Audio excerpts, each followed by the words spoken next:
and there's no way Iris can break this. We've seen Iris break Kwanro before when he had the 2 Sunkens and the 3rd morphing late. This time he's already got the 3 Sunkens with the 4th morphing in, and Iris just doesn't have enough, even though he's got a bunch of Firebats in there. He doesn't have enough to take this, and there's no way he's going to be able to take this. And it's going to be to break that Sunken lock. And he has no air defense to speak of, so once those Mutalisks come into play, it's just going to be a matter of time. Iris now going for the expansion as well because he feels he's behind on the economy. And that's going to, I think, seal the deal in Kwanro's favor once those Mutalisks come into play. I still haven't seen any Mutalisks out for Kwanro. I think now finally he feels his economy is in a decent state to pump those Mutalisks out.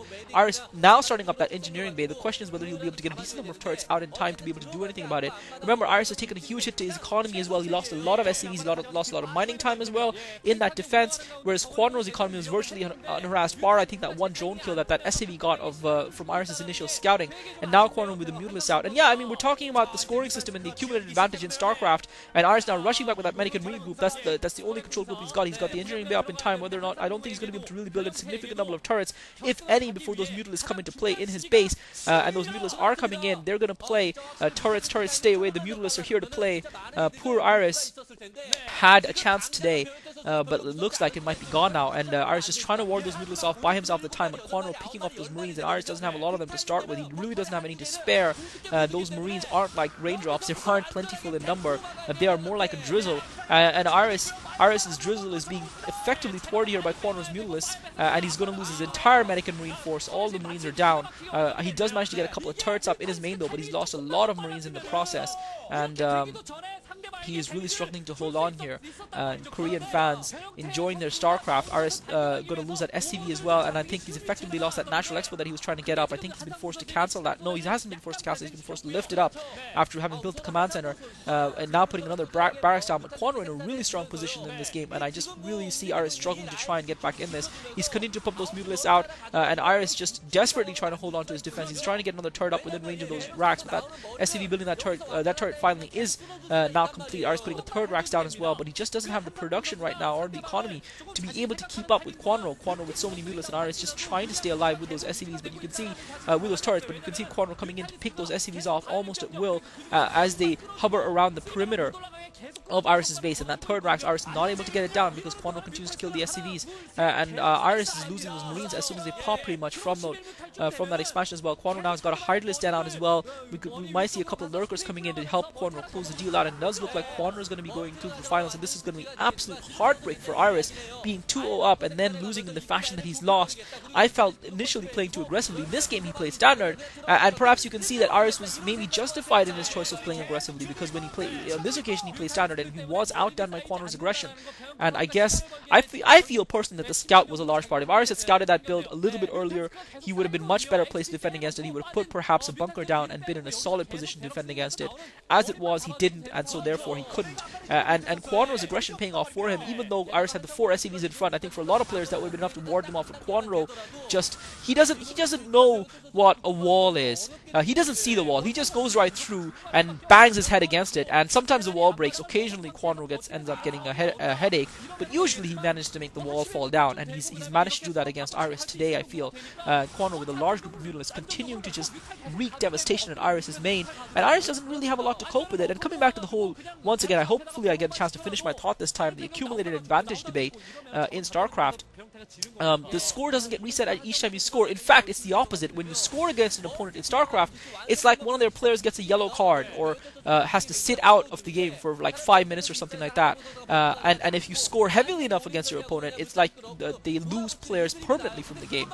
And that's why it's so much harder to affect comebacks within a game of StarCraft. And that's why...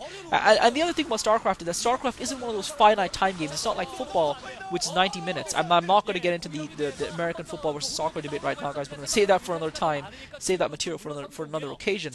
And yeah, we're going to be seeing the follow-up lurkers from Kwanro to just try and close this game out, as Iris is entrenched in his base with those turrets and those Marines, and is trying to accumulate those Marines in that command center. Unfortunately for him, still hovering there, doing nothing, but just not doing anything really at all, unfortunately for Iris. But Yeah, so it is like that. It is like that issue where in football you've got a 90-minute game. Basketball again has a finite amount of time that you play it in. Same with American football. Same in most sports really, where you have a finite amount of time you play it. And even when you don't have a finite amount of time, you have finite units like in tennis, where you have an X number of sets, but each set has an X number of points. So you do have kind of symmetry in order. Where StarCraft is much more organic than that, where a game can be over in 2 minutes, literally. Or it can last an hour. Well, not 2 minutes, but 4 minutes. Or it can last an hour. Arius now finally pushing out as those lurkers come in, realizing that he cannot allow those lurkers to get in place. But unfortunately for him, he's not going to be able to take that last lurker down, but for his SCVs, those SCVs trying to take, and Kwanro had those lurkers right on top of each other, so there's still one lurker left, and he's lost his entire medic and marine and firebat force, and a large bunch of SCVs in the process as well. Sorry guys, my nose is a little bit blocked at the end of this commentary, a bit cold in my room right now. But Kwanro getting more lurkers to come in and follow up his initial attack, even though he's lost most of his mutalisks. But Iris, he's just in a desperate situation. Now he feels he can float his command center back out because he's killed most of those mutalisks, but that's not going to do any good for him. And Kwanro is just going to persist with that pressure at Aris' front door. 2 lurkers down on that ramp, and Aris just cannot get out there. And yeah, it's at Kwanro with a bunch more lurkers coming into play. He switched primarily to lurkers now. He needs to get a couple of lings in there, I feel, to support him. Yeah, a couple of lings is all he's made.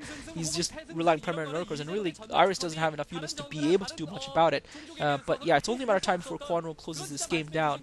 So yeah, I guess that's what I mean when I talk. And Iris once again trying to break out of that ramp. Kwanro uses the mutalisk to absorb some fire from that medic and marine group, but Kwanro's got 4 more lurkers coming in, and that's just going to be enough to polish Iris off. And Kwanro's actually going to be able to get those lurkers in within range of those racks this time around, and Iris is going to lose the last of his remaining marines, and yeah, that's going to be GG. Kwanro's going to close this game down.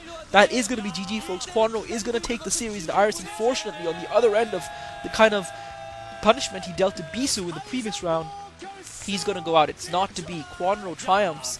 As a Zerg fan, I'm excited, but I really would have liked to see Iris in the finals. I really would have liked to see him take a title. It's not to be. I'm disappointed for Iris, delighted for Kwanro. Fantastic play from both these guys. They've provided real entertainment for us with this series, and I hope you guys have enjoyed this alongside me. I really have enjoyed it myself. Great StarCraft, some philosophical issues to consider as well, and teammates, of course, shaking hands at the end. You can see Iris is not interested. He is not interested. That was almost a diss, but not quite. I mean, when the Berserker Terran is in a mood like that, you don't want to go and shake his hand and give him commiserations. You want to leave him well enough alone, guys, because you don't want to end up on the floor with blood trickling out of your mouth. But Kwanro manages to escape there, and in terms of StarCraft, he certainly pulled off a great victory for himself, and that's going to give him a lot of confidence going into the final round. And for me, Kwanro is now favored to take this title, guys. I really think he's got what it takes to be calm.